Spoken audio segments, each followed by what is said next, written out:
جی السلام علیکم۔ Next question ہمارے پاس ہے discuss ethic in teaching also high ethic which one should keep in mind. تدریس میں اخلاقیات پر بحث کریں۔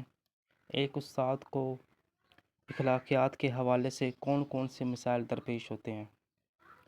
تدریس کے دوران اساتذہ کو مختلف اخلاقیات کے مسائل اور چیلنجز کا سامنا کرنا پڑتا ہے۔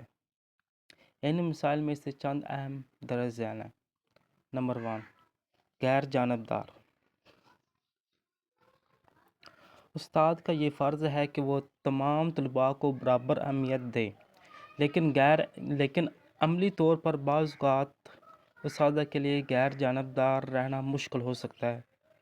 کیوں؟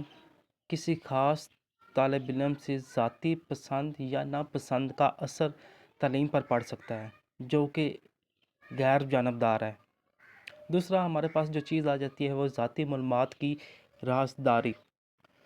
اساتذہ کے پاس اکثر طلباء کی ذاتی معلومات ہوتی ہے، جن کا غلط استعمال یا ان کی جو ہوتی ہے ذاتی معلومات کلاس کے دوران شیئر کرنا، یہ ایک غیر اخلاقی چیز ہے۔ اساتذہ کو طلباء کے مسائل اور ان کی زندگی کا احترام کرنا چاہیے اور ان کی معلومات کو ہمیشہ خفیہ رکھنا چاہیے۔ تیسری چیز جو ہم فیس کرتے ہیں وہ یہ ہے کہ مساوات اور انصاف۔ اساتذہ کے لیے ضروری ہے کہ وہ ہر طالب علم کے ساتھ مساوی سلوک کریں۔ کسی خاص گروہ، ذات، جنس یا مذہب کے طلباء کے ساتھ مختلف رویہ اپنانا غیر اخلاقی ہے اور تدریس کے اصولوں کے خلاف ہے۔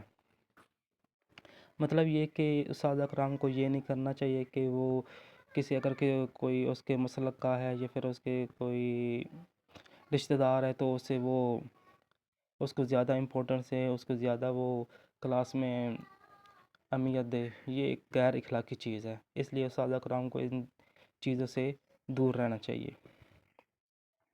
چوتھا پوائنٹ جو ہم فیس کرتے ہیں وہ یہ کہ اختیار کا غلط استعمال۔ اساتذہ کو طلباء کے رویوں پر کنٹرول حاصل ہوتا ہے، لیکن اس اختیار کا غلط استعمال جیسے کہ زبانی یا جسمانی تشدد یا غیر اخلاقی یا غیر قانونی، اساتذہ کو ہمیشہ طلباء کی عزت اور حقوق کا احترام کرنا چاہیے۔ یہ نہیں کرنا چاہیے کہ ان کو بس جو آج کل ہمارا جو ہے نا سسٹم، اس میں یہ ڈنڈا سسٹم اب ختم ہو گیا ہے۔ کیونکہ یہ حکومت نے ایک پالیسی دی ہے کہ ان کے ساتھ ظلم و زیادتی نہ کی جائے۔ پانچواں پوائنٹ ہمارے پاس آتا ہے کہ تعلیمی مواد میں غیر مناسب مواد۔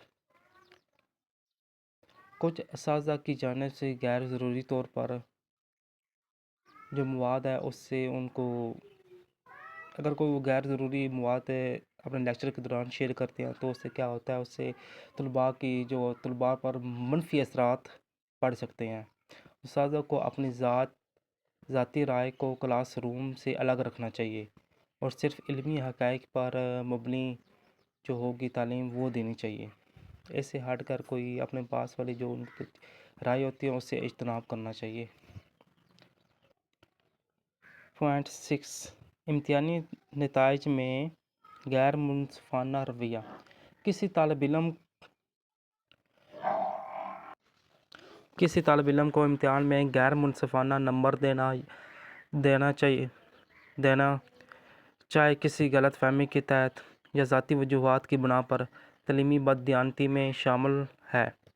اساتذہ کو انصاف اور دیانتداری کے ساتھ طلباء کی کارکردگی کا جائزہ لینا چاہیے۔ پوائنٹ 7، پیشہ ورانہ حدود کا احترام۔ استاد کو اپنے پیشہ ورانہ حدود کا بھی خیال رکھنا چاہیے اور طالب علم کے ساتھ تعلقات کو پیشہ ورانہ حد میں رکھنا چاہیے، اور غیر مناسب یہ تعلقات اخلاقی اور قانونی مسائل کا سبب بن سکتے ہیں۔ اس لیے اساتذہ کو چاہیے کہ ان تمام پوائنٹ سے جو اوپر بیان کیے گئے ہیں ان سے اجتناب کرنا چاہیے تاکہ ایک مؤثر تدریس کا طریقہ اپنایا جائے۔